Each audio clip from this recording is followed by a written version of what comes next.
সালে বাংলাদেশের স্বাধীনতা সুবর্ণ জয়ন্তী অনুষ্ঠানে কুখ্যাত মুসলমানদের রক্তে যার হাত রঞ্জিত সেই গুজরাটের কসাই খ্যাত নরেন্দ্র মোদীকে বাংলার মাটিতে এনে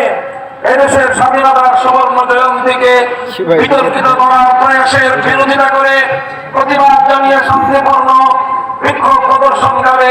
হেফাজতে ইসলামের প্রায় 25-30 জন নেতা কর্মী যাদেরকে পাখির মতো গুলি করে হত্যা করা হয়েছিল তাদেরকে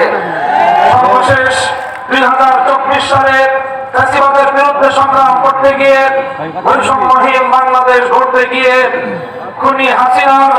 লেলিয়ে দেওয়া সন্ত্রাসী যুবলীগ, ছাত্রলীগ, হাতুড়ি লীগ, হেলমেট লীগ এবং প্রশাসনের মধ্যে দলীয় সাঙ্গপাঙ্গদের হেলিকপ্টার সহ স্নাইপার সহ নানা মরণঘাতী মারণাস্ত্রের সাহায্যে বিভিন্ন অস্ত্রের সাহায্যে গুলি করে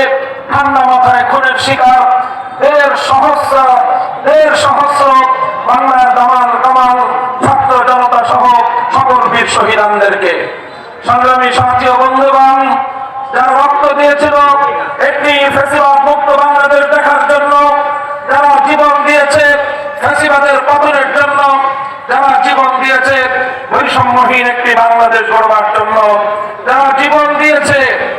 অনেকেই যারা জীবন দিয়েছে আল্লাহর জমিনে আল্লাহর নবীর ইজ্জতের হেফাজতের জন্য, আল্লাহর জমিনে আল্লাহর কোরআনের কথাকে বাধা মুক্ত ভাবে বলার পরিবেশ তৈরি করবার জন্য। কাজেই সেই সকল বীর শহীদানদের শাহাদাতের প্রতি যদি আমরা শ্রদ্ধা প্রদর্শন করতে ব্যর্থ হই, তাদের শাহাদাত বরণ করার কথা যদি আমরা বেমালুম ভুলে যাই,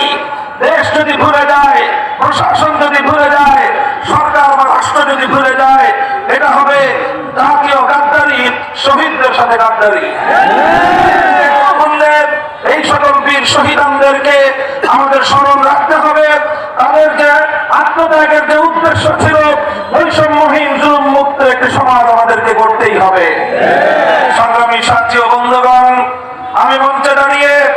স্মরণ করিয়ে দিতে চাই এবং সতর্ক করতে চাই একটি বিষয়ে, বিশেষ করে আগস্ট বিপ্লবের সেই সম্মুখ সমরের সংগ্রামী ছাত্র জনতাকে